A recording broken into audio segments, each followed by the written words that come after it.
He's a welcome to the culture. Get on W.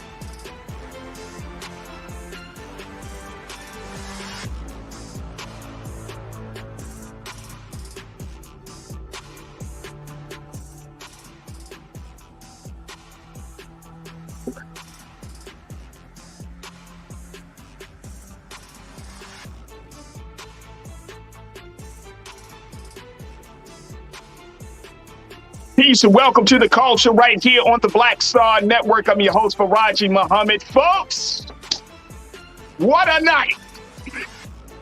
What a night. Today, we're going to talk about what just happened in this year's midterm elections. I'm asking two questions. Now what? And are you ready for change? That's all I'm going to say. And I'm going to break it down for you why I'm asking those two questions. We'll have those conversations. Also, we're going to talk about the National Urban League's Build Up Local program as we look at how do we support Black businesses. We'll have that. And can we talk about marijuana being on the ballot for 5 states? And guess what, folks? It's been approved. People in Maryland, Missouri, they want marijuana to be legalized, and they got it. It looks like it is a changing of the tide for the cannabis conversation. All right, we'll have that. And of course, we want to have you join us for the conversation. So make sure y'all jump in the chats, get ready to join the online culture crew, and let's get ready to talk about it. Stay tuned. All of that is coming on today's edition of The Culture right here on the Black Star Network. Let's go.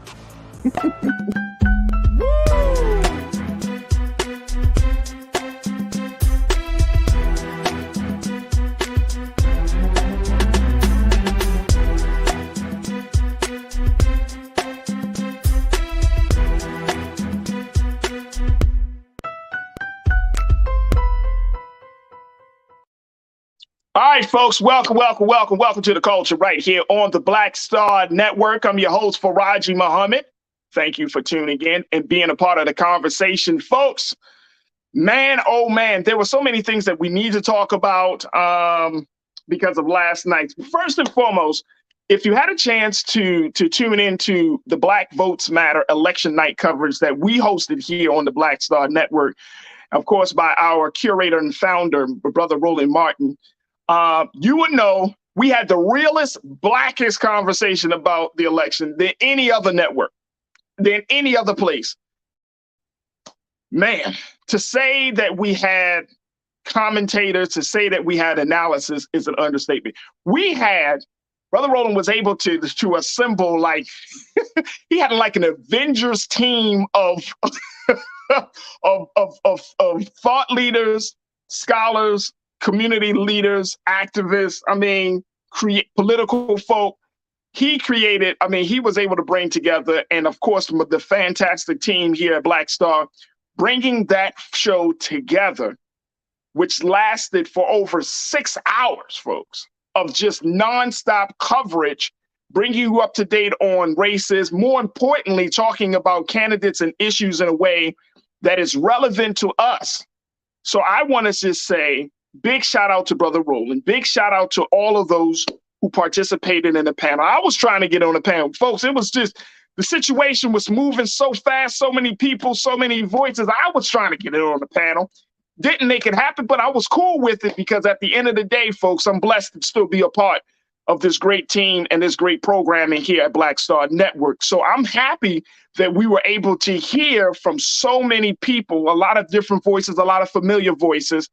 But we talked about the issues. I really enjoyed the conversation, and I hope you did as well, because we talked about the election unlike any other place that you saw on television, with our flair, with our culture in mind.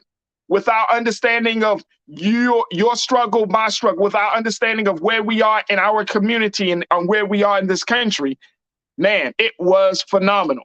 Phenomenal. So if you did not get a chance to go back to watch it, like I said, we were streaming at least for 5, 6, almost 7 hours, I believe.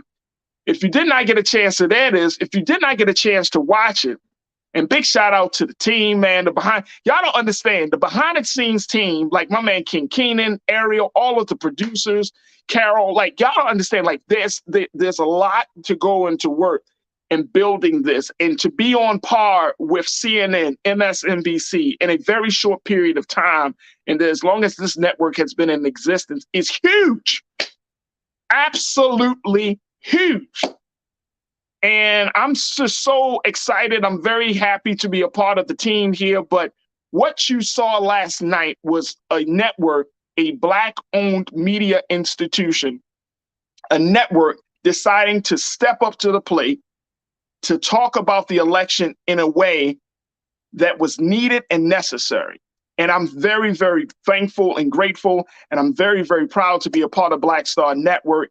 And I'm just happy about the coverage that we were able to provide on all of the major races, the minor races, and more importantly, the implication of all of these races on the Black political agenda. And here's something else, folks. This is something. So first and foremost, give yourselves a warm round of applause, because when I jumped into the chat and started talking to you, I saw you. I was like, yo, the crew is up in here. Corinna, I seen you, sis. King Lee, I seen you. Damon, I seen you. Sandy, I seen you. Who else? Nisa, I saw you in it. I mean, y'all really ride with us here at Black Star Network. And that is one of the most phenomenal things. It's not just the shows. It's not the guests. It's not, all of that. It's really about you. And I just want to say, and I'm sure you're going to hear it today. You're going to hear it from Brother Roland and others. I wanted to personally just say thank you for that level of support. Thousands upon thousands of people tuned in to what was said yet last night in understanding this midterm election. And it means everything. It means everything to have all of you on. And so y'all were keeping me up to date, because, I'm moving and shaking and I was trying to keep up with the races. I'm looking at all races in the swing states and everything. And the thing I loved about, I'm going to call y'all my culture crew. I know Roland got his Bring the Funk fan club. We got the culture crew. It's all love because we all one family. But the thing I loved about with the culture crew and the Bring the Funk fan club is that y'all were so informed. Y'all were so engaged. Y'all kept me up to date. I'm reading your comments book, and then y'all calling the races before I get it on the news. Like, y'all became Associated Press and Reuters. You know what I'm saying? Y'all became the news. I was like, oh, okay. Y'all was like, oh man, Karen Bassington dead. She a little bit up over Caruso. Oh, somebody else. Oh, Caruso's back up on top. And it's like, wow. Oh, this person. Oh yeah, Stacey lost. And it's like, wow. So I just want to say thank you for that level of engagement. It means a lot. If you did not take a look at it, just we streaming it. We're going to be streaming it for a few days, actually. So take a look at it, because a lot of these races that we're seeing, a lot of them, especially for Congress, too close to call. They haven't made a determination about the one in Georgia. And I'm looking at some other areas too, folks. Too close to call. A lot of these races are too close to call. And I think a lot of people expected that, but we didn't expect the level of this, and I heard Monique Presley say this last night, and I agree with her because I was reading the stories this morning. There was no red wave. There was no red wave. There wasn't this total demolition of Republicans whooping the ass of Democrats. It wasn't like that. But they did. Y'all know me, man. We got to think outside of the box, right? But guess what? I'm gonna take a quick pause. When we come back, I'm gonna share with you why we need to ask the question, now what, and are we ready for change? I'm gonna share with you why. I'm gonna bring in my brother Sinedu Okorafor. we're going to have a conversation. Because what I saw yesterday, it wasn't a bloodbath. You know what I mean? It wasn't all red and everything. There was some resistance. Yes, some election deniers, the last time I checked, and y'all can tell me if you saw something change. I was reading a report, I think it came from the New York Times, 75 election deniers, known election deniers, were able to win seats in various states across the country. 75. Remember, we put it out there that it was about 300 election deniers on the ballot. So 75 of those 300 were able to win some of the races, right? The big takeaway, the other big takeaways, DeSantis won for a second term down in Florida as Florida's governor, right? Which many people kind of knew, but he won big. He won in double digits. So he won. Greg Abbott, the governor of Texas, beat Beto O'Rourke. So Beto is out. Abbott is still in. So that was big. Stacey Abrams, unfortunately, lost her bid. And when I was watching the show last night, you know, it was coming down to like 300,000 votes that she missed out on, right? And I think she may have lost, and I'm going to double check the numbers, and Ariel, let me know if I'm correct on this, my producer. I think she had actually lost less votes the first time she ran against Brian Kemp.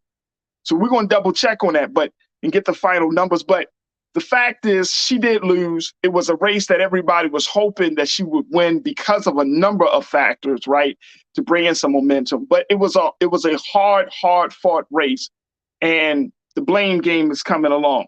So I want to talk about that. I'm going to take a quick pause. When we come forward, I'm going to share with you some other takeaways from last night. We're going to bring Sinead into the conversation. And then I can't wait to share this with y'all. Because what we saw last night, even though there wasn't a huge smashing of Democrats, Black leadership lost last night. I'm going to break it down for you, y'all. I'm going to break it down. Black political leadership lost last night. That's why I'm asking, now what? And are we ready for change? Because as much as Democrats were able to resist the red wave, Black political leadership took a hit. And we took hits after hit after hit. And I'm gonna throw it out there, folks. Can I keep it real with y'all? Because this is the culture. We keep it 100. We keep it transparent. Yesterday, I was in a place, right? I was in a place where there was a little bit loss of hope. There was a little bit of loss of hope, folks, in the place. So I just, Black leadership, we took a hit last night, folks. We'll talk about it. I'm going to take a quick pause when we come forward. Let's discuss it. Let's bring Sinead in it, and I want to hear what your thoughts are. We took a hit. Stay with us, folks. It's just getting started here on The Culture on the Black Star Network.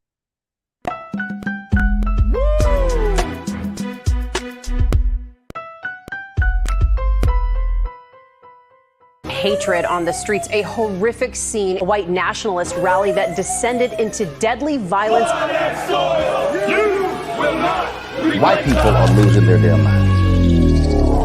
As an angry pro-Trump mob storms the U.S. Capitol, we've seen shootings. We're about to see the rise of what I call white minority resistance. We have seen white folks in this country who simply cannot tolerate Black folks voting. I think what we're seeing is the inevitable result of violent denial. This is part of American history. Every time that people of color have made progress, whether real or symbolic, there has been what Carol Anderson at Emory University calls white rage as a backlash. This is the rise of the Proud Boys and the Boogaloo Boys. America, there's going to be more of this. Here's all the Proud Boys, guys. This country is getting increasingly racist in its behaviors and its attitudes because of the fear of white people. The fear that they're taking our jobs, they're taking our resources, they're taking our women. This is white fear.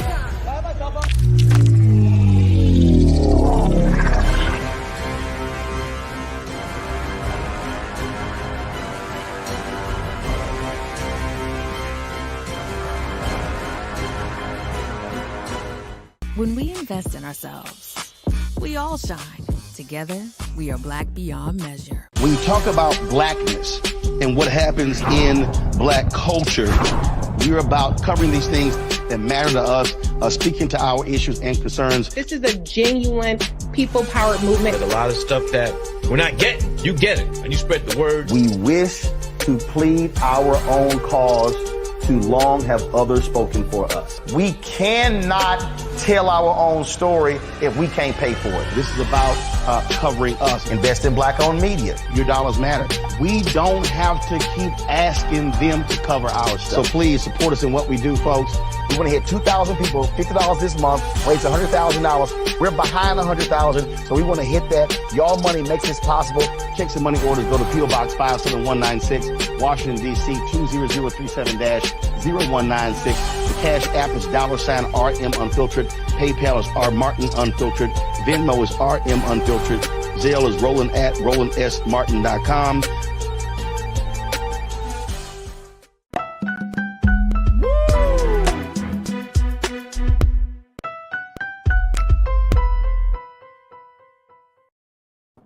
All right, folks, welcome back to The Culture here on the Black Star Network. I'm your host, Farrajii Muhammad. Okay, so we have been just kind of getting the conversation started around this issue of what happened last night, folks, because there were so many ups and downs. There was some triumphs, and then there were some trials that are put upon us.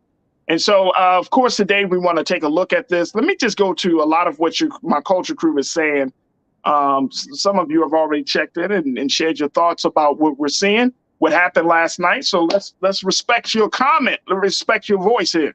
All right, Natural Diva, you checked in, kicking us off this afternoon. You said, look, y'all pray for us in Georgia. Warnock headed to a runoff. I am so pissed off at my people in this state.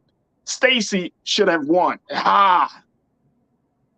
Like the great Ray Charles said, Georgia. I can't sing. But the point is, folks, look, Georgia is on the mind of everyone, especially black folks in this country right now. Stacey Abrams lost. With all the momentum that she had, she was not able to pull out the win. Big blow. Big blow to what we were hoping. But this other part of it, Raphael Warnock and Herschel Walker, Lord Jesus. You go into a runoff with a man like Herschel Walker? I don't even know how to handle that. So Natural Diva, I'm with you, sis. My heart goes out to y'all because this thing is, I was blown away. I would at least thought that Warnock would, and again, this is not on Warnock. This is about voters, folks. This is about voters. I'm not getting into the blame game or anything like that, right? Because we could say, oh, it was this person's fault or that person's fault. Because this is, for those who are advocates of this form of democracy, this form of participatory politics, it comes down to the voters. You can't beat people up for voting what they think their interests are. Let's just put that out there. So this is about the voters, and the messaging, you can get into that, to the weeds of that. Like, is the messaging right? Should we talk more about inflation versus abortion and all of those things? But it's just, it's mind blowing that Herschel Walker is even able to get to this point after all that we know about Herschel Walker, after how he has presented himself. It's mind blowing. So Natural Diva, my heart is with you, sis. I understand. I'm still trying to recover from it, to be honest with you. I mentally, emotionally, I'm still carrying the spirit of what just happened last night. Sophia, my sister, you checked in and said, look, these races were a pure disappointment. You said it, Sophia. You said it. It was hard. We took some hits. Sophia, that's why I'm asking the question. Are we ready for a change? And I'm gonna let my team know. King Keenan, Ariel, let's put that down there. I want that, if we could put that question out there. Are we ready for a change? Pauline, my sister Pauline, thank you so much for checking in. Please, let's pray for a win for Reverend Warnock. Yes. Yes, Lord Jesus. Yes, yes, yes. I would hate for Georgia to be under, oh my gosh. Oh my gosh. Jay the Dancer, Pauline, thank you so much, sis. Truly appreciate you. Jay the Dancer, you said the House will be in Republicans' hands and the Senate may be for the Democrats. Yeah, those races are too close to call right now. Those are the big races, right? I think you're right in that prediction. The House will be in Republicans, Senate may be for the Democrats, which actually works a little bit better in some cases. I think President Biden was even kind of like, hinting that was going to happen. But yeah. So I appreciate that, Jay the Dancer. Appreciate you. McCall, my sister, you said, I am so glad that Lake didn't win Arizona governor. Yeah, that was a rough one. That was a rough one, right? Absolutely. Laurie Parks, you said, even though my sister Stacey Abrams lost her battle now, it's time for her to step into those battle shoes again to get Warnock reelected again. Yeah, I mean, it's interesting. We probably, if she didn't say it then last night, she probably would have to say it now because of the time frame. But you're right. Start to move your people under Warnock. You're absolutely right. And I bet you, Lori, there's some conversations happening around it. And Chris V, you said, look, I'm not feeling good about the Senate race in Nevada, right? I can see it flipping red outside of Clark County, which is heavily blue. Nevada is a pretty red state. Yeah, I agree. I totally agree. Janelle, you said, I don't think our people really understand how our government works or they don't care. That's a great point, which is why this is a great segue for us to have our conversation with our brother Sinedu Okorafor, who is a diversity, equity, and inclusion specialist, and he's an activist and an advocate for political justice in so many different places. Sinedu, I appreciate you, brother. Thank you for checking in this afternoon. How you feeling? Oh, you got you on mute, bro. There we go. We gotta hear the voice and power of Sinedu. Yes, sir. I'm good, man. How are you? Hey, brother, I'm good. Hey, look, here's my take on these races last night. First, let's start with you, because I've already kind of hinted at a couple of things. But what did you make of this yesterday? You study politics, Sinedu, and for those who don't know, Sinedu really is a political scientist. As much as he's a political scientist. He studies and understands the dynamics of this stuff. So, Sinedu, what did you see last night? And then I'm gonna share my thoughts, and then we're gonna dialogue. Well, I saw this. Most importantly, I'm gonna start here. Stop saying that Black men are not voting at the rates of Black women, because even when Black men vote at high rates, we still need white people to vote for Democrats, or we will not win. It's very important to say that, because exit polls show that even if every Black man and woman voted for Stephanie Abrams, she still would have lost. So you mean every Black man and woman in Georgia? If every Black man and woman who voted voted for Stacey Abrams, she still would have lost. Dang. Because it's a numbers game. And I think it's important that we remember that, irregardless of how we support people, look at the general statistics of how many Black people are in America. Right. The majority are white. So even if we were all on the same page, we need other people to take interest in voting Democrat as well. And that's going to be a challenge. But I was happy to see that in Georgia, Black men and Black women were voting Democratic, and they did vote for. So let's stick with the Stacey Abrams piece for a minute, real quick. Hold on, let me turn on. But there we go. Let's talk about this. How big is this? How I say it's a big blow, but is it really a big blow? Am I exaggerating? No, it's not a big blow. So I was telling a friend this. There's a difference between what we may want to do and what God may have called us to do. Come on, Pastor. Come on, Pastor. Come on, Doctor. Stacey Abrams would make an amazing governor, but her work here, and this may not be the time to say it because it's still new, but her work here is beyond that governor's mansion. What she's able to do is turn the hearts of people. She made Georgia turn blue to get Warnock and Ossoff in, and that was her work. And I think her power is in that. And the reason why I say that it's not really a loss is you got to look at the whole story because hindsight ends up being in 2020. Do y'all remember when Barack Obama was leaving office and he wanted to put Merrick Garland as the Supreme Court judge? He lost that seat. He lost that opportunity. It may look like the end of the world, but now this person is running the Department of Justice, right? Woo! Y'all remember when John Kerry wanted to be president? He lost that race. When Obama was in office, he became the Secretary of State, if I'm not mistaken, at some point. So, and now he's a special envoy. Like, this is the thing. Sometimes our ambitions and what we're actually called to do, they might differ from each other. So I hope that Stacey sees that her power is beyond that pulpit of sitting at the governor's mansion. She has an insurmountable power that could do us well as a country. I love it. I love it. Here's why, and this is why I'm glad you on today, Sinead. This is by design, brother, that we put you on today. Because I'm sorry, man, I feel like I need therapy after what just happened last night. Here's why. Here's why. Because last night, as I was watching our Black Votes Matter election coverage, it dawned on me. And I'm going to go back to the original question. Are we ready for a change? It felt like this was the election that broke the camel's back. And here's why.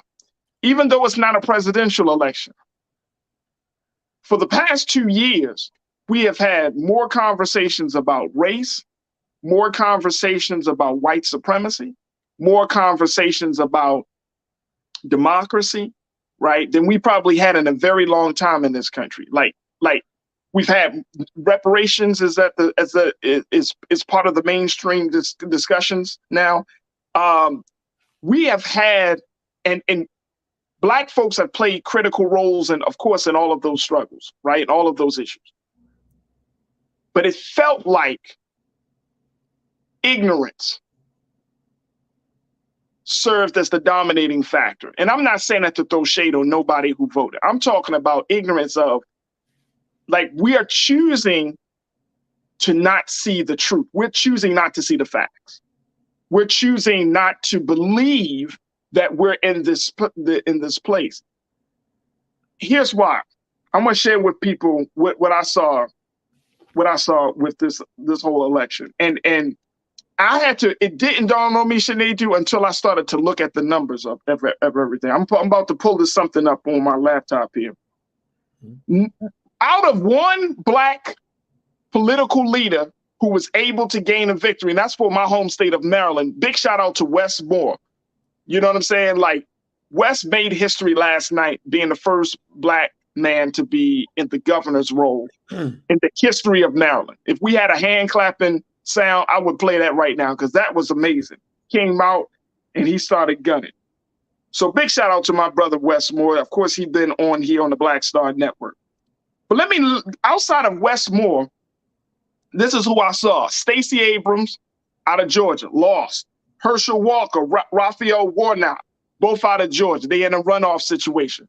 Herschel Walker, we can say his views, it is what it is. Raphael Warnock is fighting for his political life right now.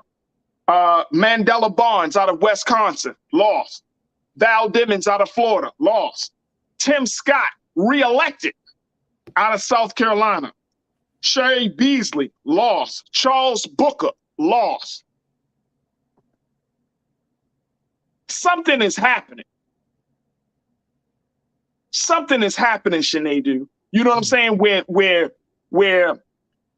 it's like the most like the voices that we need to represent our people. None of these people, I'm not talking about Herschel Walker, but all them other Black folks, these are people who are brilliant, who are qualified, who are smart, and they all lost. And I feel like, for me, it just feels like if we are offering up some of the brightest, the brilliant, and the most boldest, and they lost, What are we hoping for? And I put out a tweet last night, Sinead, saying that the strategy we need, I said we need a more effective strategy for Black political power, because the hoping and voting strategy ain't it. This is what I tweeted yesterday. It ain't it. This hoping and voting strategy just don't work no more. We passed that. We're putting up solid candidates. You know what I'm saying? As a community, these are solid candidates. Mandela Barnes, lieutenant governor, he lost. I mean, you're putting up brilliant Black people, and we're not even bringing them to the forefront. How do we explain it? How do we reconcile that, bro? I think it's important that we understand a couple of things. And I'll tell you why I wasn't disappointed last night. This is a journey, and journeys take time. Remember when we rejoiced for Obama, remember that Jesse Jackson did lose, right? I said it to say that there are going to be losses before there are going to be some wins. I think it's important that we do not lose hope. I think what we also need to look at is what we also can learn if you're a Democrat. I'll tell you what I learned yesterday. The Republican Party, if you pay attention, most of the Trump-backed governors lost. Right, they lost. Yeah, that's true. Right? They lost Lauren Boebert. She's out of it. Boebert, Mehmet Oz wasn't able to go Oz, right? But there's still 75 election deniers that have moved forward, right? They won their race. But check this out. Those election deniers most of them aren't quite the Trump Republican. I might have made an analogy here that I think Democrats need to listen. What they've proved is that the other faction, Republicanism, can have two sides. It could have the Trump side and the other side, and both can be electable. One doesn't need the other. Democrats need to learn that in our party, there needs to be space for folks who are a bit different, folks who might not be the Nancy Pelosi Democrat, but might be the Alexandria Ocasio-Cortez Democrat. Because if we don't make space for the gamut of Democrats, then we're going to have a split in our party. And I think that is very, very, very dangerous, because if you look at the Herschel Walker situation with Raphael Warnock, if that independent percentage happened to have went to Warnock, there would be no runoff. Then this thing will be over. The point I'm making here is, if we don't have an opening for diverse ideas, we're going to lose. Now, I'm going to get to the Black thing in a second. So, okay. All right, go ahead. I'm going to let you finish, bro, because that's a great point. Great point. I'm thinking bigger picture as well, because what is important to me, that is in 2024, the electorate majority, that's the majority of voters, will be Generation X, Generation Z, and Millennials. We're going to finally outnumber the baby boomers and beyond as the highest electorates for those who can vote. So I say all this to say, if we are not properly probing and planning, we're going to be in a majority position, but feel like a minority. And I think we have to discuss about how the Latinas did not come out and vote Democratic. They didn't. I saw that. I saw that. They actually, I've just read, and the NPR put out a report today. I think it was NPR or the New York Times, but the report was that Latinos in the last election of 2020 came out in 65%. This election, they came out in 60%. You know what I mean? The turnout. So you talking about over the course of 2 years, 5%, 5 percentage points of group of folks have lost faith and decided not to go blue this time. So I love the point that you're making. I absolutely love the point. I love the point of being creating a coalition, right? You got to understand the power of the coalition. I love the point that you made about giving space to new and alternative ideas. Here's the issue that I'm having, though, Sinead. My issue is, when are we going to say enough is enough? When do we say, hey, you know what? We need, I think we literally probably tried every different strategy in the playbook. And I'm talking about in our collective years since being able to vote. We've tried so many different ways. Like every election, there comes these lessons, right? Like we say takeaways, these lessons about how we can get more Black people engaged. I'm starting to think after last night's election, bro, I think it's going to hit downhill from here for Black political leadership. Unless Black political leadership fall in line with the sentiments of the Black voters. I think Black voters feel like, you know what? We're out for ourselves. Remember back in the day, and y'all can correct me if I'm wrong, but I know in cities across this country, there was always like a coalition of Black folks, right? Black leaders who have kind of like sanctioned certain people to run and all of those things. Like that used to be the infrastructure, right? Back in the day. Now, there's no infrastructure for that. We talked about in the city of Detroit, they elected a gentleman, and I'm not mad that he got elected, but the city of Detroit is 70% Black, and you elect somebody that is non-Black to run to as a Democrat to be in the Senate or to be in Congress. And it's like, we're at this place. I feel like a lot of Black folks in this country feel like they're leaderless, right? Like we're just all over the place. And more importantly, we're not just all over the place with intention. I think, and I could be wrong, y'all tell me if I'm wrong, I think that a lot of us are all over the place by choice. You know what I mean? It's like we feel like we don't have any other place to go. We don't have. It was disappointing, bro. I'm gonna be honest with you, Sinead. I was disappointed yesterday because of the hits that we took. And I thought to myself, I was like texting a friend, I was just like, I'm hopeless on this thing. I'm hopeless because here's where the conversation needs to start now. Don't talk to me about don't talk to me about yesterday. At this moment, I want to hear talk about 2024. I want to talk about what are we going to do for 2024? Because right now, the bold, the knowledgeable Black leaders, political leadership we were putting our hopes in, the fresh voices that we were putting our hopes in, they're not even in the conversation anymore. I agree with you on Stacey Abrams, but when you got Mandela Barnes, when you got Val Demings, when you got all these people that could have brought some different life to the Democratic Party, they didn't win their elections. Now, what are we going to do for the 2024 election? We need to make sure that those people, like the Val Demings, the Mandela Barnes, first of all, you don't be discouraged. I'm happy to see this many Black people going up for positions. And I think, it's a marathon, and more or less than a marathon, it's a relay.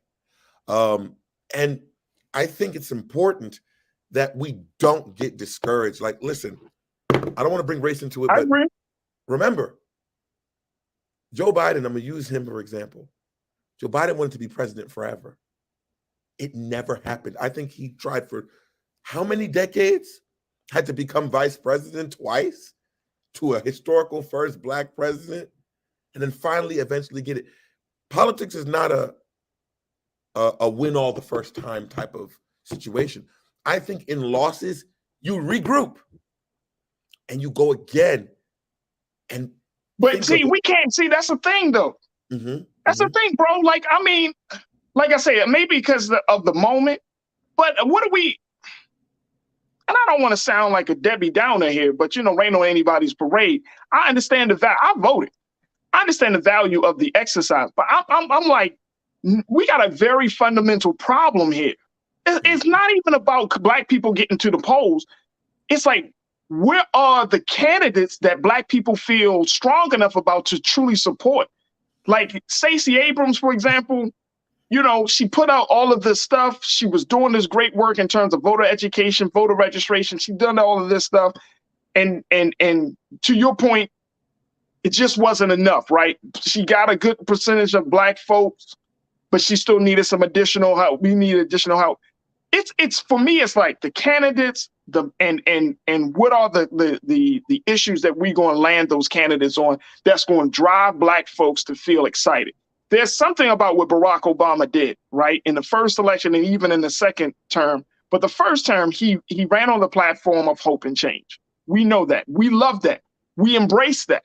That's why we came out in the record-breaking numbers that we did. But for this go around, and I'm not expecting there to be a Barack Obama singular person, but all of those individuals that I just named, right? These are people who are legitimately qualified, and they're not working, and they didn't win. So now, what do we do next? It's like the great Dr. King. He said, where do we go? Where do we go from here?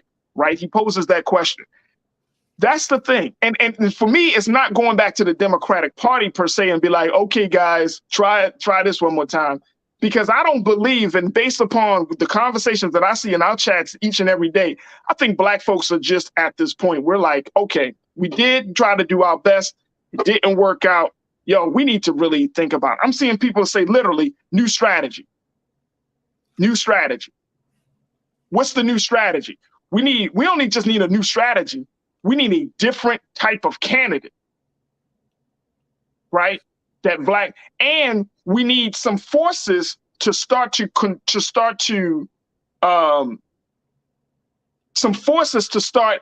narrow down our political ideology in this country. And I'm talking about for Black people. Our political ideology has to be narrowed down so that way we can produce a candidate that speaks to that ideology, that represents us, and then that could win elections. That's what I'm talking about, bro. And in 2 years, when the president of the United States, we can't even think of I bet you if y'all, I'm just throwing it out there, who would y'all say is the candidate that we need to put our support behind for president of the United States in 2 years?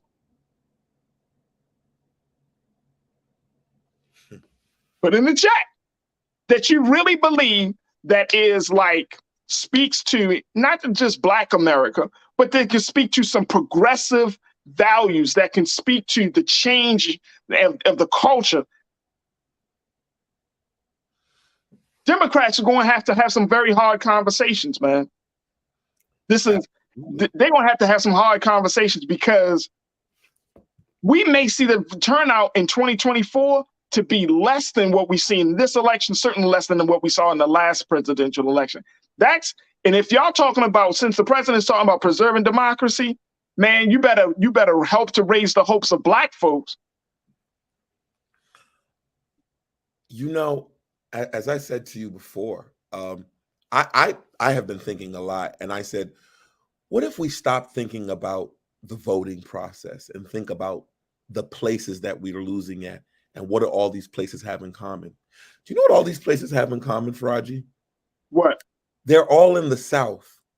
They're all places that are not developing like the East Coast and like the Far West. And it makes me wonder, you know, these are the folks, you know, the Marco Rubios and so, who vote against the legislation that the Bidens or the Obamas try to put in place that would help their constituencies. I have a crazy theory.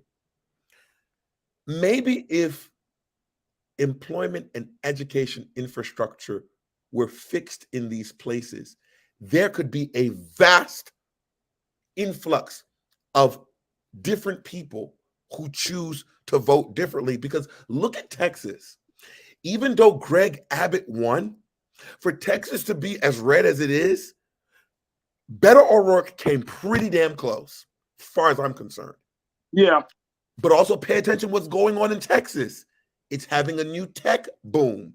You see that Elon has moved SpaceX there, has moved Tesla there. Many other big corporations that have big amounts of employees with vast mindsets are moving there. Because I can almost assure you, if you go through and look up the Texas electorate within the last 20 years, it has changed more blue probably within the last 10 years.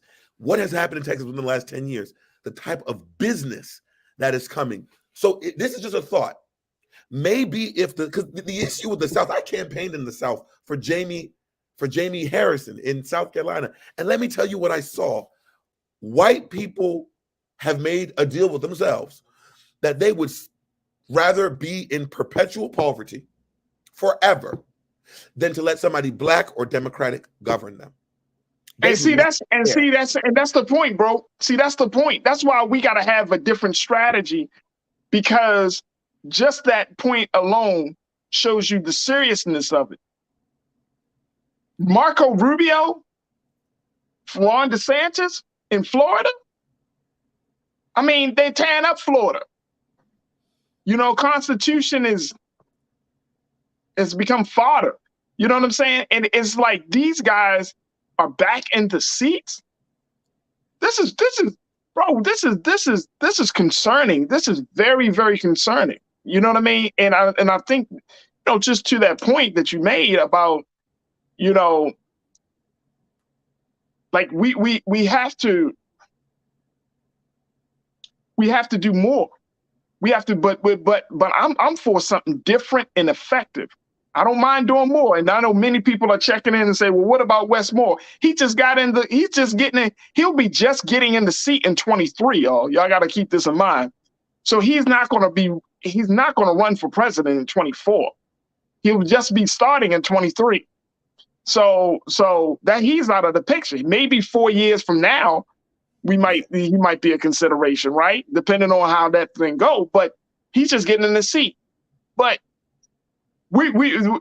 there's got to be there has to be some infrastructure things. And I'm saying, going back to that old school, they may have to go to that old school thing where we got to build black political leadership in various cities and states in order to produce the national leaders that we want to see.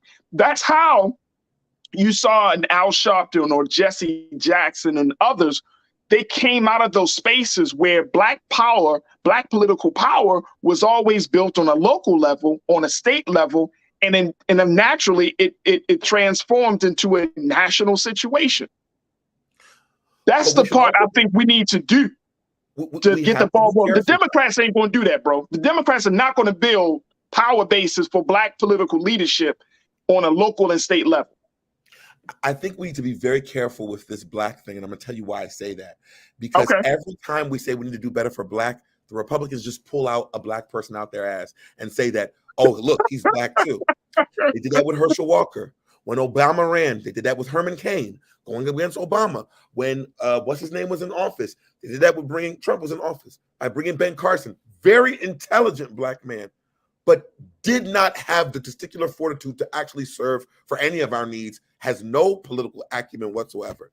If we just make it black as a moniker, we can lose out, because what they'll do is they'll get a puppet, and we have to be careful, because in my opinion, we need somebody, to your point, with, and I love her dearly, but we need somebody who is going to be in that presidential space, president or vice president, with more of a Stacey Abrams type of spirit, and with all due respect, a less of a Kamala Harris spirit. I'm just keeping it 100, because if we keep just saying it's going to be black, and that wasn't to pit two women against each other, no, but if we just keep saying black, they can just pull Omarosa and say, okay, Omarosa is about to be VP. Look, she's black. We have to be careful. I get it. You're absolutely right. All right, let me go to a couple of comments from our online culture crew. Deborah, you checked in and said the Democrats need to start early with more focus and how they can get more voters to believe in them and not because of color. Absolutely. Absolutely. You're absolutely right. Corinna, you checked in and said, look, let me make sure I'm looking at Corinna's, because she talked about living in Florida. And she said that she gave a criticism about yesterday's coverage of Black Votes Matter. She said that there was more people focused on the Democrats' failure rather than telling her, a Florida resident, what she might have to expect coming as Marco Rubio and DeSantis and others retain strong Republican power down in Florida. How can you empower the black Florida voter in the midst of all of this craziness that is coming down there? So your criticism of yesterday's piece is noted, Corinna, and I think that that's the part of this as well. And I get your part too, Sinead, that when you talk black, it can turn people off. That's how we got a Herschel Walker in a runoff with Raphael Warnock, because the Republicans responded, "No, you say you wanted a black man. Here's your black man." So I understand that. I'm just making a point. And maybe we don't have to have a quote unquote the black candidate, but we have to have interest. We have to have interest. And maybe, and just thinking, and I'm just sharing some thoughts here, folks. We don't see Asian candidates. I was about to say that. It's about to go there.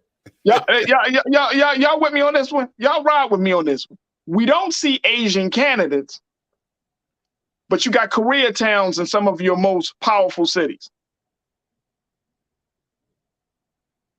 We don't see Asian candidates, but they got banks. They got businesses, and they created an economy within their community. So maybe we should.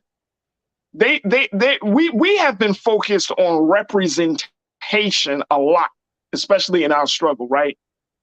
And it's understandable, all of that. But now, is representation more important than actual community building? Is representation more important than real power?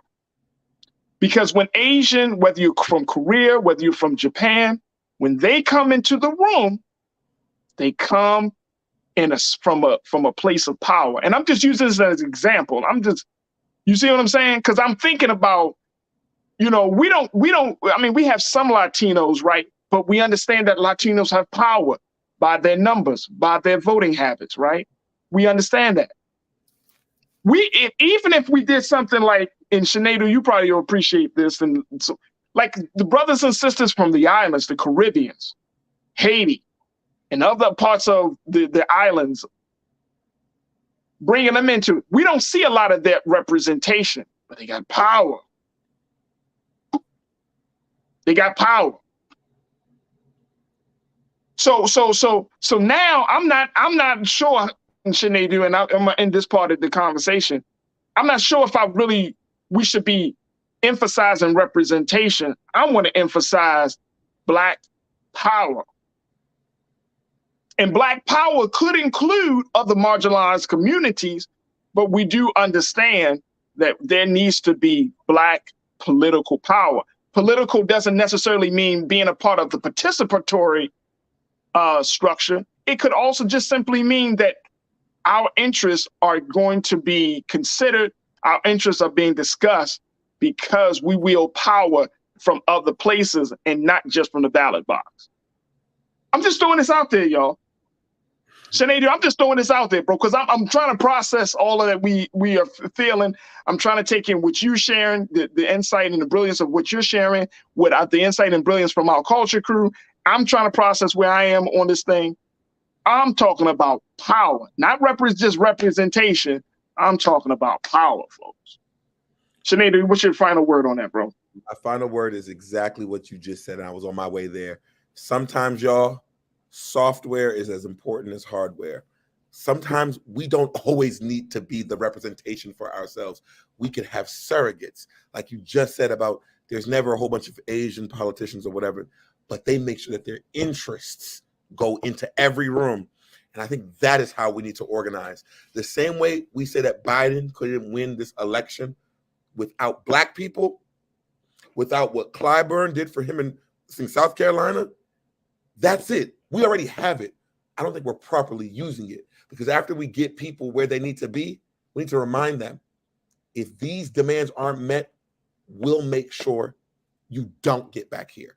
And there we go. Stand by it. And even if it looks, we have to be willing, like I just said about those white people in South Carolina, we have to be willing to say, to make a point, we will vote against you in mass. If we can do that, then people will see Black people, no matter if they're white or Black or brown or green, whatever, they will see white people not just as a bargaining chip, but as an equal player at the table. And you can't turn our needs to maybe my second term or maybe after 2-3 years. No, we need this now. And if not, we'll make sure you not get in. Try that. You'll see something different. I appreciate that. All right, folks, we got to take a quick pause. When we come forward, let's switch gears a little bit. We can just switch gears just a tad bit. We're going to talk about from Black politics to Black businesses. But it all still comes together, folks. It all still comes together. We're going to check in talking about how do we build up the power of the local Black business for the National Urban League's Build Up Local program.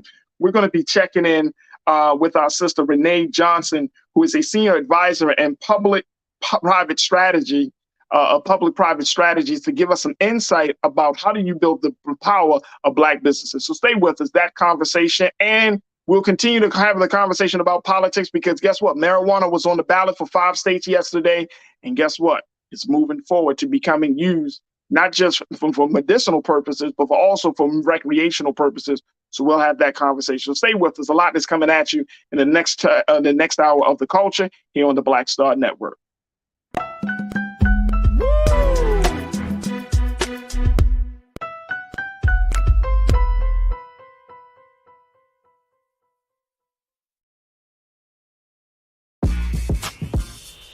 When we invest in ourselves, our glow, our vision, our vibe, we all shine. Together, we are Black beyond measure. Pull up a chair, take your seat. The Black Tape with me, Dr. Greg Carr, here on the Black Star Network. Every week, we'll take a deeper dive into the world we're living in. Join the conversation only on the Black Star Network. I'm Deborah Owens, America's Wealth Coach, and my new show, Get Wealthy, focuses on the things that your financial advisor and bank isn't telling you, but you absolutely need to know. So watch Get Wealthy on the Black Star Network.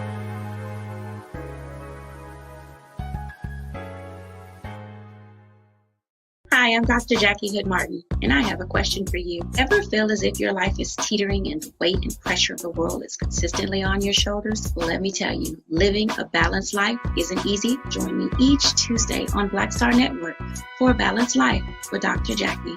We'll laugh together, cry together, pull ourselves together, and cheer each other on. So join me for new shows each Tuesday on Black Star Network, A Balanced Life with Dr. Jackie.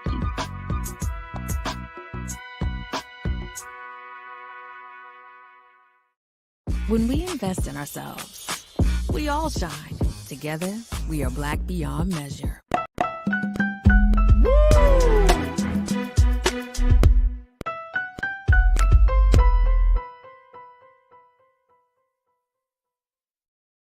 Pull up a chair, take your seat. The Black Tape with me, Dr. Greg Carr, here on the Black Star Network. Every week, we'll take a deeper dive into the world we're living in. Join the conversation only on the Black Star Network. Don't you think it's time to get wealthy? I'm Deborah Owens, America's Wealth Coach, and my new show on the Black Star Network focuses on the things your financial advisor or bank isn't telling you. So watch Get Wealthy on the Black Star Network.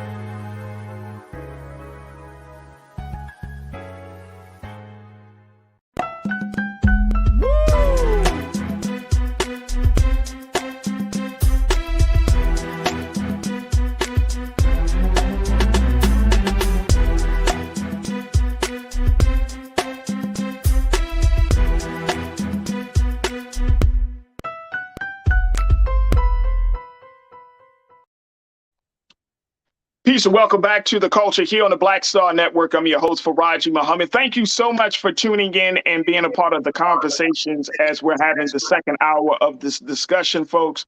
We've, of course, been talking about the big takeaways from yesterday's midterm elections. And I'm still processing it. I'm sure you're still processing it. We've been chatting with Culture Crew member Sinead Duakofor. He's still processing it. It's a lot for us to really think through. And so we want to continue to have that conversation, but we do want to switch gears and looking at, okay, in light of all that is happening politically, how does that affect us on the business side of things?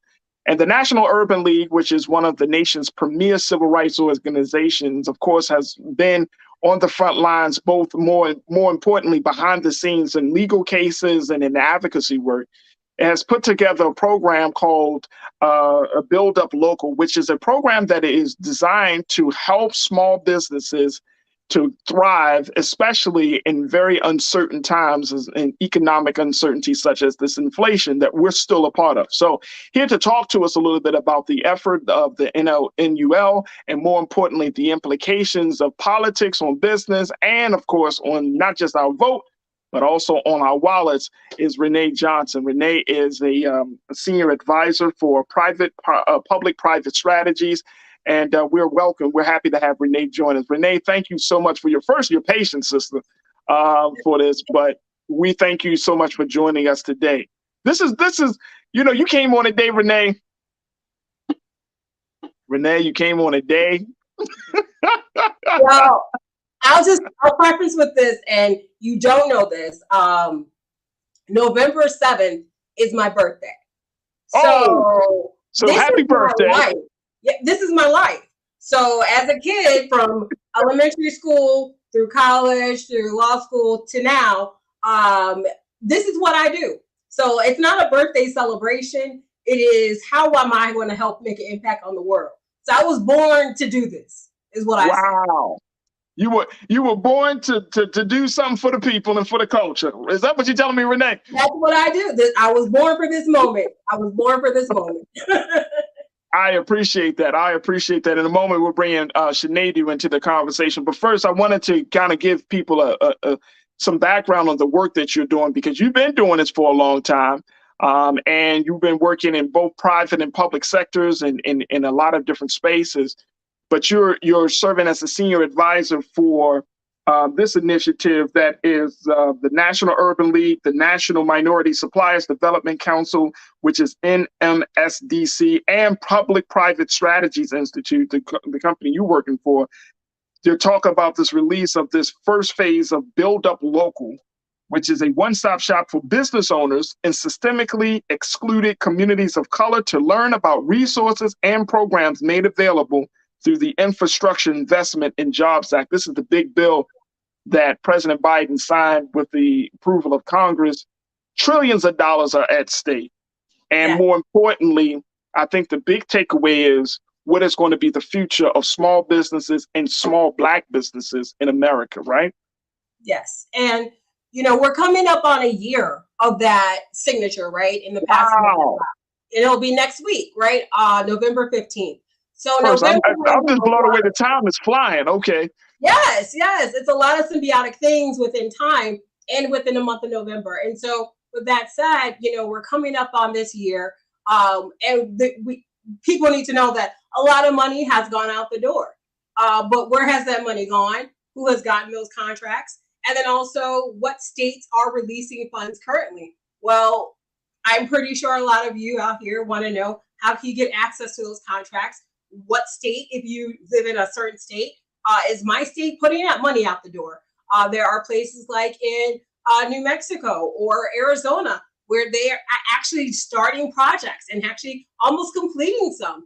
And we don't know if you knew about that. So we created this Build Up Local platform with the National Urban League, with National Minority Supplier Development Council, so that we can ensure that not only if you're a new business and you're first starting out and you want to make sure you have an EIN, a banking account, you want to make sure you have all those checks in those boxes of how to start your business, or you've been in business for 50 years and you need to just know where those contracts are from the federal government to state government. We want to make sure that you can come to one place and you're able to kind of maneuver this whole bureaucracy in an easy way, because this is a once in a generation opportunity, and we're not going to see anything like this in our lives again. And this is a very interesting time, right? Like, in the last segment, you heard some of the conversation. I'm trying to, and I got to process my thoughts on this, right? I'm trying to stay hopeful, because when we look at our history, Black folks, we have been absolutely loyal, Renee, to the narrative that you can be whatever you want to be in America. All you got to do is take this path, go to school, you know what I mean, connect with the right people, regardless of where you're from. Like, we've done all of that. We've mastered that process. Yeah. And we're still in a point, and they're still in a place where we need help, right? Like I might be just jumping the gun here, so you correct me if I'm wrong, but I just feel like we have gone as far as we can go. Now there seems to be like this pushback. Like, you folks always expect business owners, especially Black business owners, to go the extra mile, to not just run through the red tape, to jump over the red tape. Like, we always have these goals that we're able to attain, that we're able to get to. And now, what do we do? Because Black businesses, when I was reading one report, Black businesses are shutting down. Well, that's true, but let's look at it a little differently, right? All right, go ahead, because I'm in my bag right now. I'm in my feelings. And it's okay to be in our feelings, because when we're in our feelings, we have movement. And when we're not in our feelings, we're stagnant, right? But if we just think back 50 years ago to our grandparents, our great-grandparents, or even our parents and what they were going through, they provided the foundation and sort of like the roadmap to where we are today, because the burdens that they had, we don't have. And so we have to pay homage and give thanks to the hard work of the forefathers of our Black ancestors, right? Our parents, grandparents, because they paid a lot for us to be where we are. And so, yes, the road isn't easy, but it isn't as hard as it once was. It's still hard, and I don't want to act like it's not. It is still hard, right?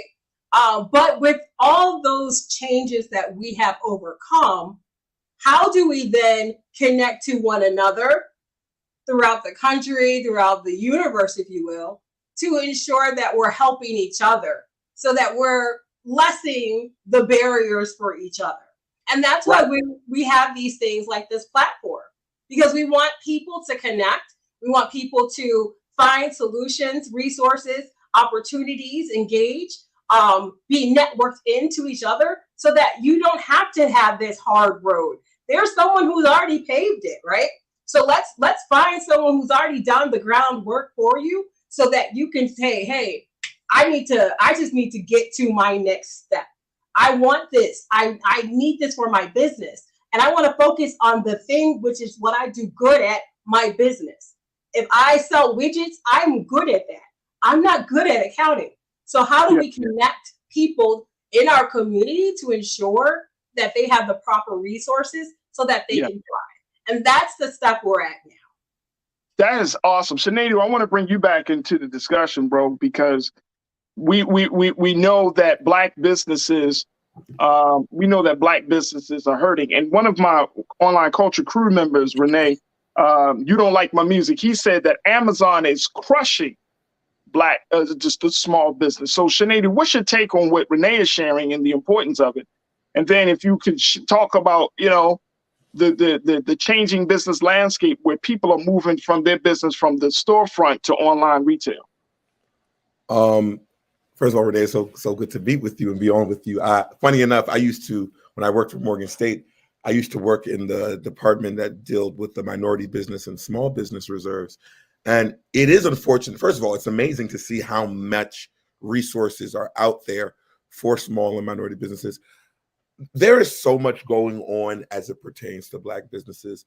But from somebody who's worked in that position and had somewhat of control, I think it's important that Me personally, state of Maryland, for example, I can just use Maryland as an example. State of Maryland has a goal that MBE, that's Minority Business Enterprise, and SBR, Small and Women Business Resources Group, that they should get 10% and 20% respectfully a year if from all state institutions, right? Almost nobody follows that in Maryland. But we, I worked at an HBCU and we wanted to make sure that that was the case. And what we realized when we polled people who had their purchase cards is that it's hard for a lot of these Black businesses to get noticed when going to Staples is easier online, or when going to Amazon was easier to curate that. So when I was there, probably similar to what you all are doing, but on a smaller scale, we went and researched all the things that people were buying on the campus. And then we went and found all the Black businesses that matched those things. And we got our numbers up to almost 40%. And we're actually honored by the state for doing that. And I bring that up to say, I think, unfortunately, sometimes it's the cataloging of things that make it. Human beings want things to be easy. And I think people do want to support Black business, but nobody wants to go out of their way to do something that they're not doing naturally. And I mean that in the sense it has to come as easy as Amazon, as easy as, all of the other services that we've all gotten accustomed to. So I think a repository like what you all are doing is the way to go, because if it follows the same flow and follows the same, I guess, user experience that we're used to, it makes it easier and diminishes the barriers of entry for That's a great point. That's a great point. Renee? Well, there's a lot that you put out there, right? And yes, everybody likes simplicity. Simplicity makes lives easy. People want the lives to be easy because why? We want to get on to the next thing. We want to move on. But when it comes to business, we have to be intentional, right? We have to be intentional in everything that we do when it comes to business. And I know for a fact in the state of Maryland too, they're moving more into that intentionality. And, there is actually state government entity called the PIC. And so they're now in charge of ensuring how contracting goes to minority businesses. And that includes women. And they are intentionally making sure that they're debundling contracts so that they are making sure that smaller businesses and minority businesses are able to be eligible for contracting. And that same practice is being done now and followed by other different state and local governments too. And now it's actually being looked at with the federal government. And then also within the federal government, there's the 88 Improvements Act that just was introduced by Senator Cardin. And there's a whole host of issues that are being addressed because this is an issue that we need to talk about, but also do something about. And advocacy is key.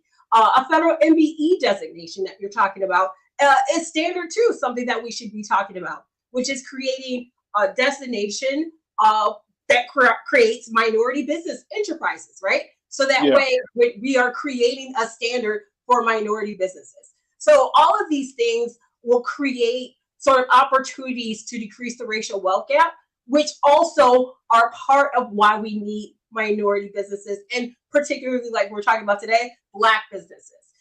Build Up Local is going to be able to help do that. It's chipping away at that. And it's providing this resource so people could come to, find out how they can make their business thrive, what they need to make sure that their business is doing well, and get contracting opportunities. Because again, if you're just looking for access to capital, you're trying to grow your business. But if you're also getting contracts, you're doing your business. So we want to make sure that we're giving minority businesses opportunities to do their business.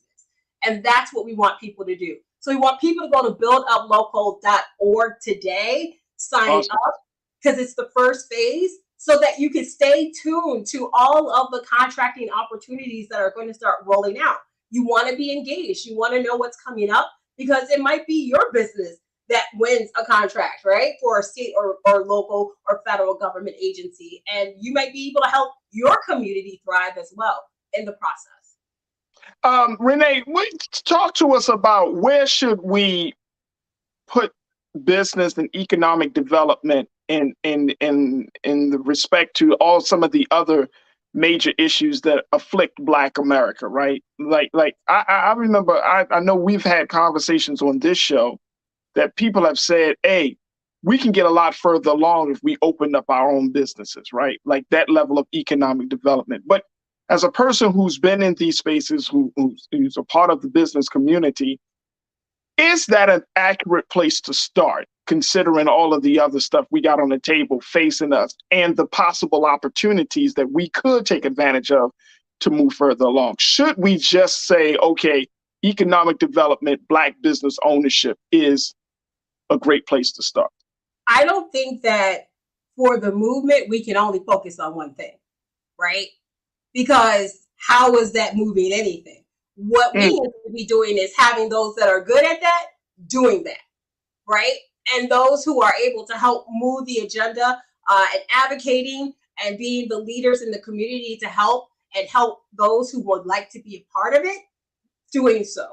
And then we have others and the others leading in those areas as well. It is not a one sort of like answer. We can't just focus in one direction in order to create some sort of equality or to move our struggle or create parity from where we are currently as Black people. Our issues are systemic and intersectionalities across the board. You know, right. One does not, one impacts the other, which impacts another, which impacts another. So we have to simultaneously work at all of these issues together. But I do believe that we should all be working together and not in silos, because that's where the problem persists. Absolutely. Very quickly, I want to just take a couple of comments from our online culture crew. Deborah, you checked in and said all states don't have MWBE standards, but a business can benefit from another state's goals sometimes. Talk to us a little bit about that. And that's why we need to create one, right? That's why I was saying we need to create a federal MBE designation, because every state is not created equal. The state of Maryland, like I said, is doing a great job, and there are other states that are trying to replicate. There are some states that do not care, and just like the elections that we are seeing the results that they're coming in, states have their own rights and they're able to do what they want. But if we create a federal standard, states will have sort of like a bar. They'll have like a minimum that this is what they have to do. And we will ensure that minorities across the board will be able to have this. And that will be such a huge, huge, huge step forward to having access for opportunities to decrease the racial wealth gap.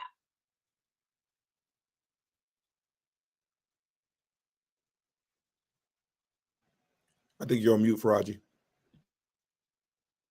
Take me off from mute first. Thank you, Sinead. You Don't Like My Music said, I don't mind paying a little extra to support small owner-operated businesses. This is one of the big things that I see a lot of Black folks say, right?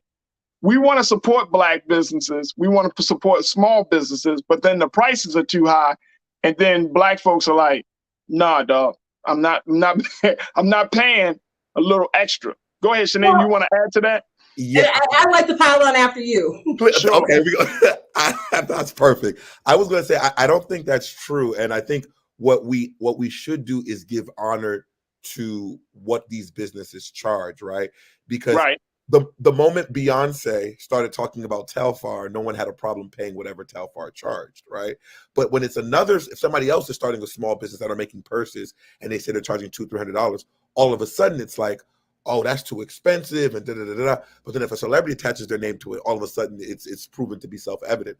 I think the quality of what someone's product is should just be based on the prices that they send if they're reasonable. And why not put a little extra dollars in your brother or sister's pocket when you know that they're not backed by multinational, multi-billion-dollar conglomerates that are able to put the price down due to those type of reasons. I think keeping that in mind also is important. That's a great point. Great point. Renee? Did people stop buying gas when the gas prices started skyrocketing? No, Renee, we didn't. So why would you have a problem paying for somebody who says this is my rate? When they say the gas costs this price, the gas costs that price. Because, Renee, that's not our culture. Well, and that's the problem. We need to understand that whenever someone else says the price is the price, we are okay with the price. Just because our skin tones are similar or we look the same or we're part of the same culture does not mean that I need to bargain, harass, try to cut a deal. No, because the price is the price. When you Yesterday's go price else, is not today's price, Renee. Exactly, because anywhere else you go in the world, do you go to Walmart and you see the sign and then you walk up to the register and say, oh, well, I would like to bargain, actually. No. Right. But see, where does that come from? Price is not today's price. Wow. That is yesterday's price is not today's price. Renee, the fact that he has it on standby, Renee. Right. Look, Renee probably the thinking. I know what Renee's thinking. She probably like, I came on here to talk about business. These guys got Fat Joe playing in the back. I was thinking a quote, and I wanted to say it, but I was like, I'm not going to say it, though. I'm from Chicago. I was going to do it, but I was not going to do it. But I'm glad it was done. Hey, look, but here's the thing, though, because I mean, to your point and to Sinead's point, we do have to get out of this culture, right? Because we compare the small black business to Walmart, to Target, right? And it's like, that's not a fair comparison. I mean, you can go to your local, boutique store, go wherever, Neiman Marcus, call whatever store you want to call it, the gas station, call whatever you want to call it, but you do not barter anywhere else. You go out to eat, you don't barter. You go to Red Lobster, you go to McDonald's, you go to Starbucks, you go anywhere. You do not barter. So why are you bartering when you come to your own community? You should want to pay your community. You should want to see your community thrive. You should want to be able to put resources into your community because it looks like you, and you're saying, these are dollars that I know that are going to go back into somebody that looks like me, that works hard like me, and that it's going to be reflective of me. I just want to say that you should put on your resume being a pastor, because that was a word. I am a child of God.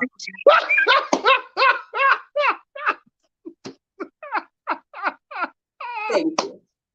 I can feel it. No, real talk. I love that. That absolutely is a word. And I think that is a strong word, Sinead, that defends the Black entrepreneur.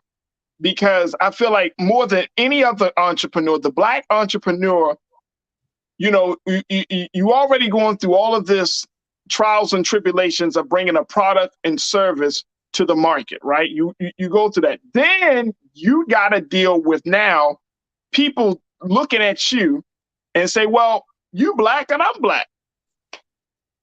So you should know my struggle. So thank you so much. You have helped me in my business. Thank you. I hope you're able to purchase again. You should tell more friends about me. Matter of fact, did you share that on social media? You should share your purchase. Tell your friends about me. Tell your mom about me. Tell your church about me. Tell your boyfriend's mother about me. Tell everybody about me. Because why? Right. Helping a Black business helps a community. Sinead. And if I could plug this last 30 seconds in here as well. Go ahead, bro. Go ahead. In furthering what my good sister just said. And also, don't just support me because sometimes the saying to support Black business, I think sometimes people take it as a fad. Also support me because I'm quality, right? We don't question, to her point about gas, we don't question where our gas comes from, where our coal comes from. We don't question where our produce comes from. We just believe that where it comes from is trusted and is well sourced. And I think it's important that when we go and support businesses that are ran by Black people, that we support them with that same vigor that we support anything else, without a thought, without a question, because we believe it is of quality. Because if that's not what is in the front of our head, then that tells you another thing about the person who's making the purchase. There it is. Sinead Wakorfor, thank you so much, brother. Always a pleasure to have you on. Thank you for joining us this afternoon, as always. I appreciate you, man. Thank you all so much. And it was nice talking with you, Renee. Absolutely. Thank you. Absolutely. All right. So, Renee, we got a final few moments of this. And I think that you brought a lot of good ideas, and more importantly, to help to shift the perspective, because, we want to continue to support Black business. I mean, hell, we're on the Black Star Network. It's a Black business started by a Black man by the name of Roland Martin. So it's important that we put this conversation in its proper context, because we really do gain from the brilliance of Black people when we're in business. We gain. And for some reason, I don't know whether it's our culture or whether it's just the overall narrative where we believe that the Black business is you could just do whatever with Black businesses and it won't matter. But it really does matter, especially in a lot of our cities and states and communities. Like those, when we look back at the history, and I'm sure you know this, but when you look back at the history of Black businesses, Black small businesses in this country, when we look at the towns like Rosewood and Tulsa and all of those, like that's what made those areas great. That's what made, when I travel, and I'm sure like yourself and others, isn't it something that when we go to, I'm here in Los Angeles. So, you can go to LA, you can go to Chicago, you can go to Baltimore, you can go to New York, you can go to all these places, right? But essentially, they all start to look the same because they got the same businesses, they got the same, layout. A lot of these national chains, they create the same type of physical buildings that in all of these places. And I personally, when I moved to LA, I was like, I want to go into those neighborhoods that has the small businesses, the Black businesses. I enjoy it because I feel like that's the real salt of these spaces, of these cities. Yeah, I mean, if you just think about it, if you ever go to a MLK, we got an MLK here. Well, I mean, if you have one and you go to one, no matter where you are in the country, whether it's Washington D.C., Chicago, that intersection, it is the same. You see businesses, you see entrepreneurship, you see people who are community, and you see it at its best. The only thing that you don't see are the resources to really hone in and make it develop into the true essence of what it can be, right? So we want to make sure that we're doing that. We're creating the infrastructure to surround and support it. And that's what this is all about today. And so with, the National Urban League, with the National Minority Supplier Development Council, and with Public-Private Strategies Institute, builduplocal.org is going to make sure that we're centered and making sure we're providing resources, opportunities, and education around the bipartisan infrastructure law so that we can ensure that minority businesses are not left behind. And I don't mean to make a pun about No Child Left Behind, but we don't want to leave any business owners left behind, but we can ensure that we are providing some sort of education component, resource, or knowledge so that they can be business ready for a potential contracting opportunity in the future. Oh, absolutely. Renee, I want to get your thoughts on this because one of our culture crew members just posted this. Jacqueline Boateng, you said LA used to have a Black business phone book from Black Chamber of Commerce. And I remember in Baltimore, where I'm from, Baltimore, we had something similar. Is that still around nowadays, Renee? So there's some that you can find online on like different social media sites. The U.S. Black Chambers Inc. is sort of the hub now, an umbrella for most Black chambers of commerce throughout the country. So if you go to U.S. Black Chambers Inc. And you're looking for a Black Chamber of Commerce, you could definitely connect there. On BuzzFeed, and Talisha lead that effort there.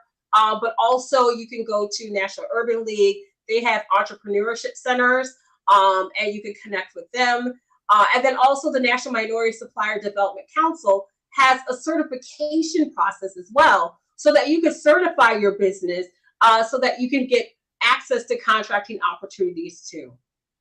That's absolutely, and I see, and my team put it up there. Folks, Keenan and Ariel, let's put up that they're builduplocal.org. There it is right there. Look at this, folks. Oh, that's not ours. Yeah, builduplocal.org. That's us. And again, we would love for you guys to go ahead and sign up for updates because, as we said, this is phase one. And so as contracts are going on the street, as we're putting out more information, as more information is becoming available, because as you saw the elections last night, more governors are being announced from the election results. So that means there's going to be new czars that are going to be in charge of the dollars that are going to hit the streets. So we're going to find out who they are, and we're going to be making sure we're connecting people to those communities. So stay tuned. Sign up today. Absolutely. Renee Johnson, who is a senior advisor for public-private strategies. We truly appreciate you, sis, and thank you for all of the work that you're doing in empowering Black businesses, the work that you're doing with the National Urban League, the work that you're doing with NMSDC. I mean, know, just it's alphabet soup. I know it's an alphabet soup, but it's all good, right? It's all good. So we thank you so much, sis. And again, folks, the website is builduplocal.org. Is that correct, Renee? That's correct, and it's right there. Please visit it today and sign up. Awesome. Renee, thank you for the great work, and more importantly, sis, thank you for being so good for the culture. No, thank you for being the culture for us to connect to. Thank you. Absolutely, folks. All right, folks, we got to take a quick pause. When we come forward, let's talk about marijuana. Yep, it was on the ballot, and a number of states have moved forward in legalizing it. And people are saying it's only a matter of time where the whole country is on the same wave. You don't want that smoke. I get it. Smoke, cannabis. All right, anyway, we'll have that conversation up next. Stay with us. It's The Culture here on the Black Star Network.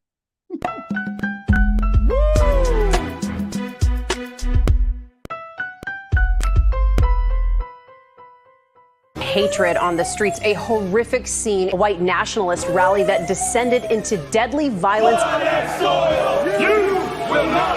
White people are losing their damn minds. As an angry pro-Trump mob storms the U.S. Capitol, we've seen We're about to see the rise of what I call white minority resistance.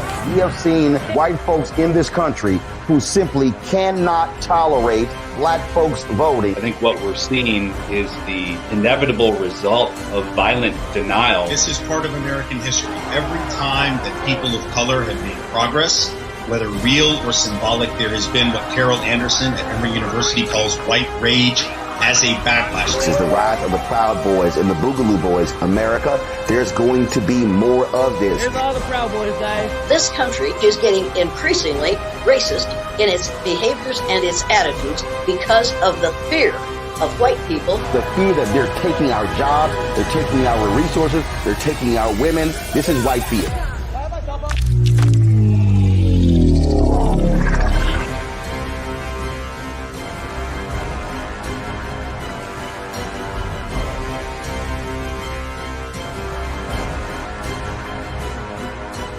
When you talk about blackness and what happens in Black culture, we're about covering these things that matter to us, speaking to our issues and concerns. This is a genuine people-powered movement. There's a lot of stuff that we're not getting. You get it, and you spread the word. We wish to plead our own cause.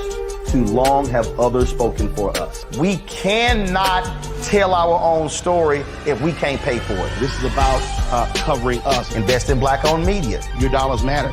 We don't have to keep asking them to cover our stuff. So please support us in what we do, folks.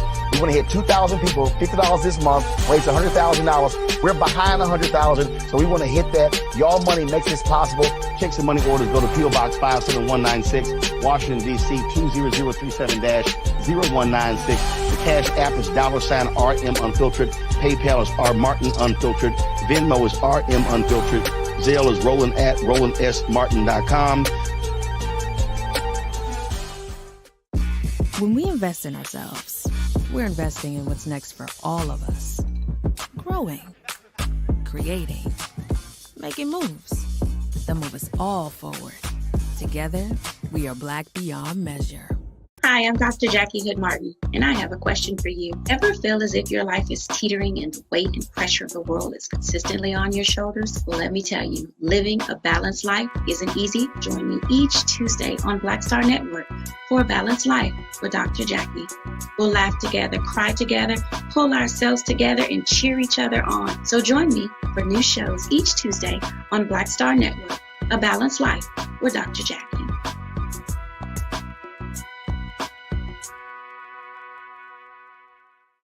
When we invest in ourselves, we all shine. Together, we are Black beyond measure.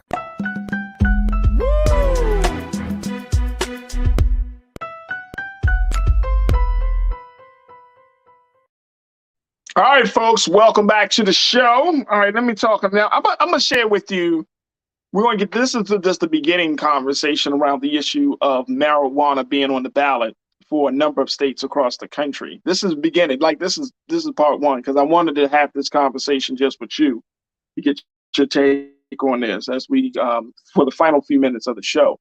But I wanted to just let people know that this is happening, folks. This is really, really happening, where marijuana has been essentially legalized in a number of states across the country, and particularly in my home state of Maryland and in Missouri.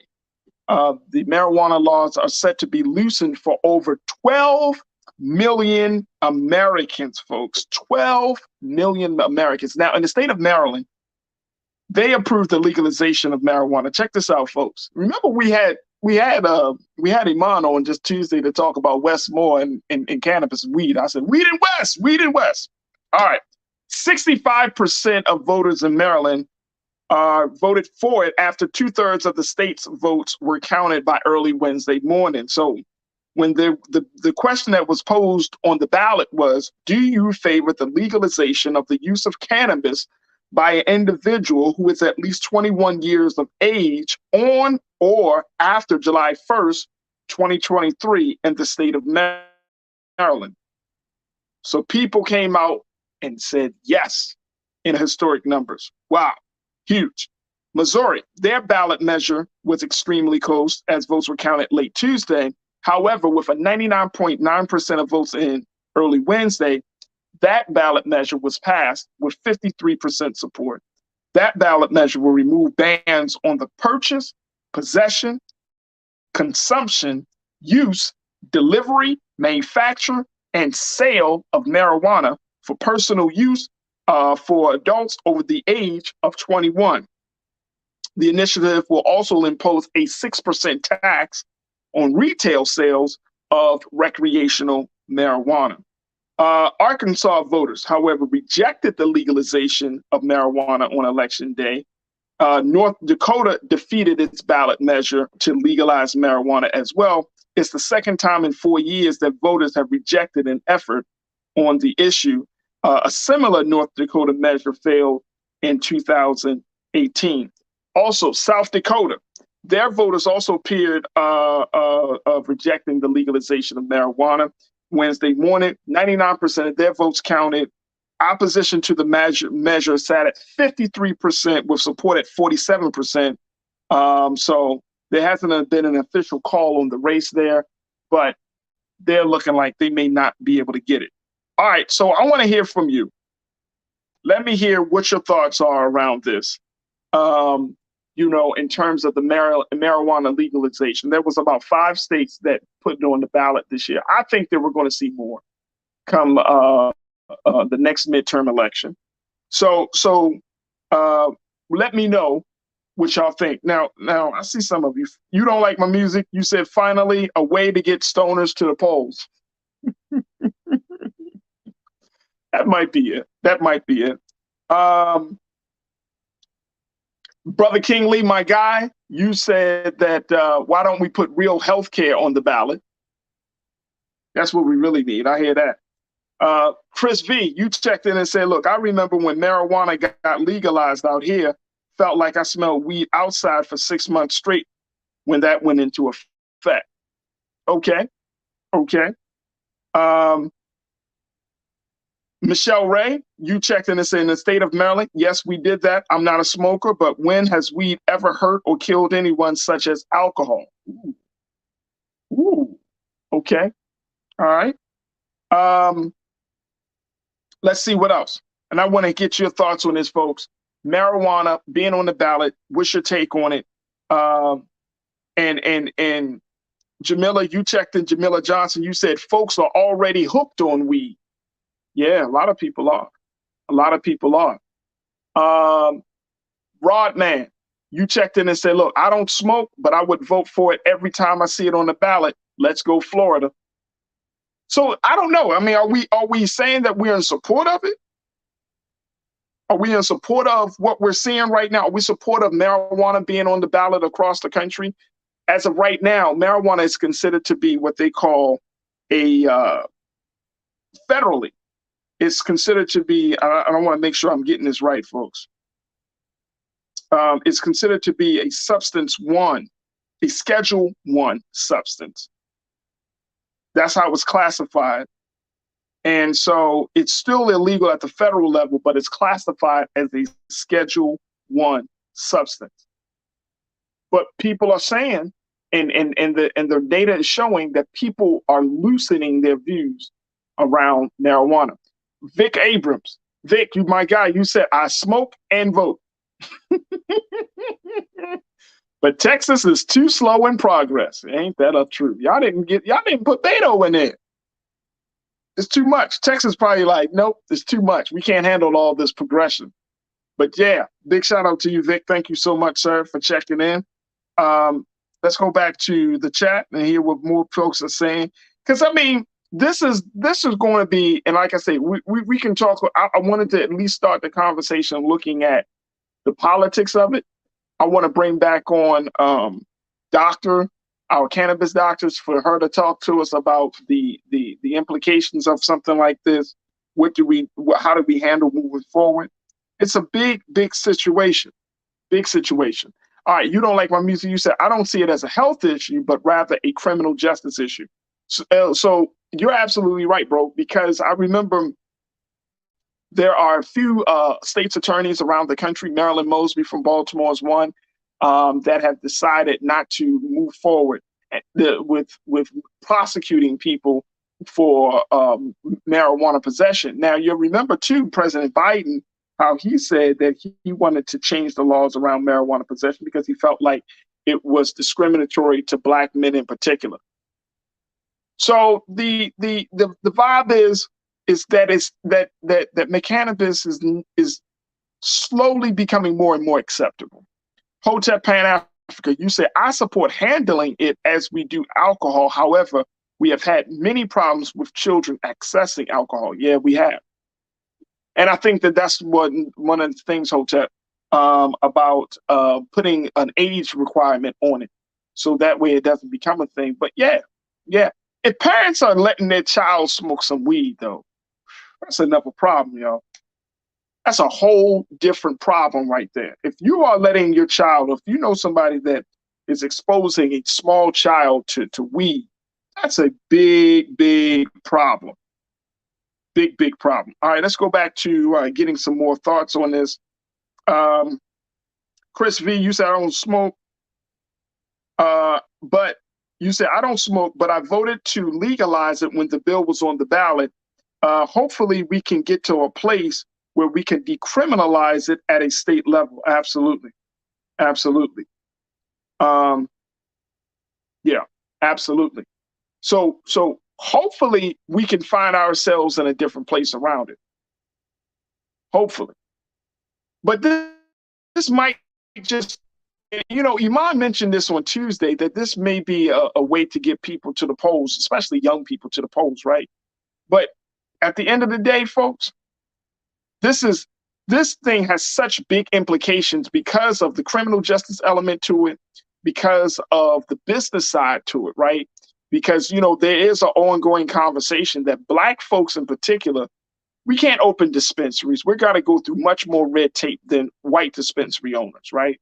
That Black folks may not have a slice of this cannabis pie. Can you imagine pie with cannabis in it? Bring that to Thanksgiving. Say, do it again. Please. Stay off the weed.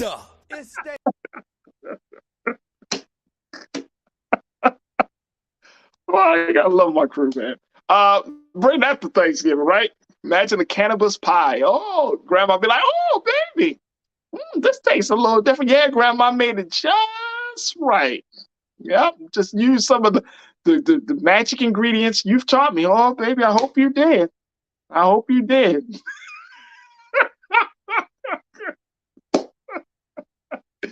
Man, oh man, that would be a great Thanksgiving. It might really be good for a lot of people, but we will see. We will see. Look, folks.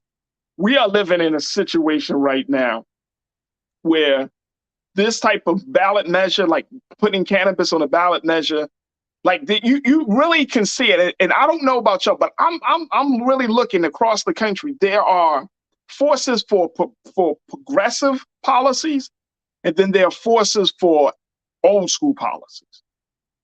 And we're living in that time right now where that's essentially where, you know, you got certain like political leaders who represent a certain time frame, a certain ideology in politics.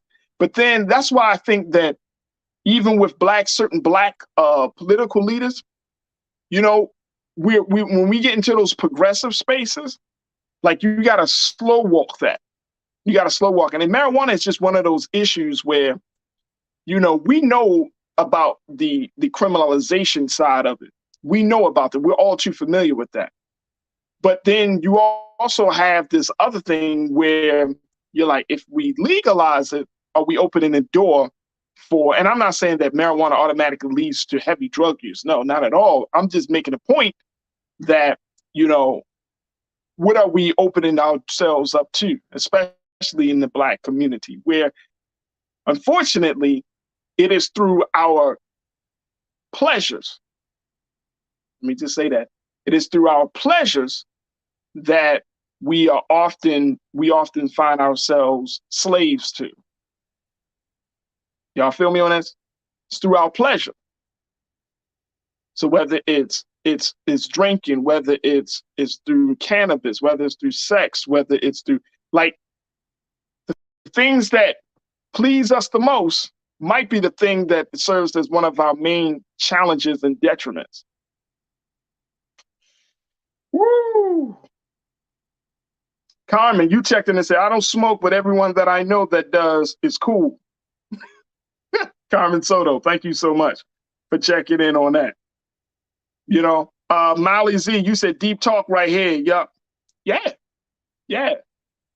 Because the enemy of our rise, they know they can come through the vices that we have, the pleasures, you know, the things that we find great pleasure in. And so, you know, it's a crazy place for Black political leadership to be when you have these discussions. You don't want to see Black men and women keep getting locked up and getting records for stuff like this, right? I mean, there's a whole conversation right now about what do you do to all of those Black men and women who have been locked up for marijuana possession, say 5 years ago, that are doing time today? Do you let them go? Do you go back to their cases? Like, what do you do? Now that marijuana is becoming more and more legal in other states, there are 19 states. Now we got to add 2 more. So as legalization of marijuana becomes more and more legal in these states, do you go back and you look at these cases of these previous marijuana convictions and let people go? I mean, is that the right thing? Is that the best thing to do? Absolutely. Nisa, 1971, you brought it in. You said the vice economy. Yes, that's right. They are trying to take advantage through capitalism. Yeah. I love that though, Nisa. I never heard that terminology, the vice economy. I like that a lot. It sounds like organized chaos or something. You know what I mean? It sounds like it's very interesting. Very interesting. I like that. So I do have that. And so when we're looking at these policies, when we're looking at how they impact our community, and I'm gonna go back as we close out the show, folks. I'm gonna go back to something that I said earlier today. Are we ready for change? Are we ready for change? Because these things are happening, right? These things are happening, and if these things are happening, and we're trying to keep up, see, the culture is moving so fast that things are happening. Now we're trying to either legislate, we're trying to control, we're trying to manage, we're trying to figure out how to deal with it in some way, shape, or form. So now we're at this point where we got to ask ourselves, okay, are we ready for this forward motion that we find ourselves? Not just as the culture changing, but our sentiments, our views of who we are, our views about what's good and what's right for us is changing as well. So we're in a very, very important place, a very important place. And we can't lose sight of that. which is why when yesterday's results came in, which is why when I'm looking at Black leadership, which is why as I'm just kind of reflecting on where we are, it's so much at stake right now. I really do feel like we have to figure out, and y'all can just, we can talk more about this. We certainly will talk more about this, but we got to figure out, man, where do we go from here? The change that we want to see, how do we make that a reality? Where do we go from here? That was the big question that I walked away with after last night. Like, where do we go? We have absolutely done as much as we can do, following the rules, staying within the lines, trying to do our best. But it just seems like, and I'm gonna go back over those numbers. Let's go back over those names again, because I don't want y'all to forget. Stacey Abrams, Raphael Warnock, Mandela Barnes, Val Demings. We talked about Tim Scott. We talked about Herschel Walker, Sherry Beasley, Charles Book. Y'all can probably name a couple other people. Look at the state of Black political leadership. Where do we go from here? And are you ready for a change in how we are moving with our issues? Are we ready for a change that in how we in our relationship with our government? Are we ready for a change? Where do we go from here, y'all? I want to leave y'all with that. I want to leave y'all with these questions. I'm on to 2024. But there's a lot of uncertainty right now. And this is a good place to be. It's not the worst place. This is after a major election. So this is a good place to be. But come 2024, we should not be having these same conversations. We should not talk about voting. We should not be talking about all of this, trying to find the right candidate.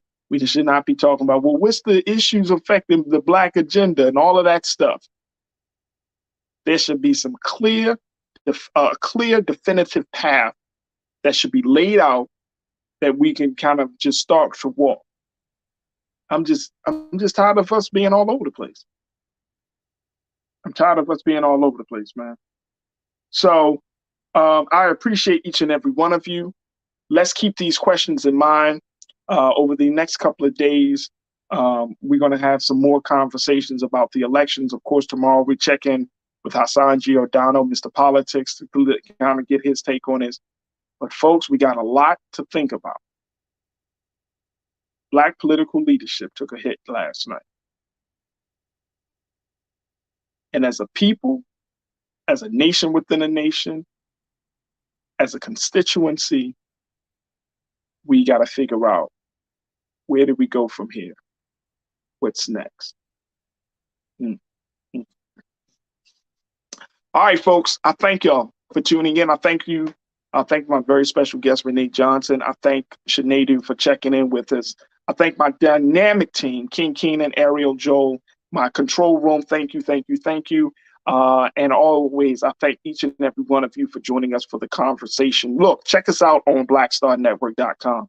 If you missed any of the Black Votes Matter election coverage and you want to get more insight as to how we should look at all of that has happened over these past 24 hours and what could we possibly expect over these next 2 years, make sure y'all check out Black Votes Matter election coverage that happened last night. We're streaming it now on Black Star Network. We want to continue to stream it. Share it with your family, share it with your friends. Let's have some conversations, especially over this, it's coming closer to the Thanksgiving. Let's have some conversations, and then we figure out, we might just need to take a little break, regroup, right? Recommit ourselves. We still the work is still there, but there has to be some new conversations about Black political power in this country. What does that mean? What does that look like? And so much more. But we want to be a part of those discussions. So make sure you go to blackstarnetwork.com, support us financially, continue to share the information, and most importantly, continue to do the great work of supporting Black-owned media. Also, make sure you like us on Instagram, on Twitter, Black Star Network. We're on Instagram and Twitter. Make sure you come check me out. You can find me at For The Real Farrajii on Instagram, Farrajii on Twitter, Farrajii Muhammad via Facebook. And I would love, love, love to connect with you, continue to build with you, continue to grow this community we call the Online Culture Crew. And big shout out to my Online Culture Crew.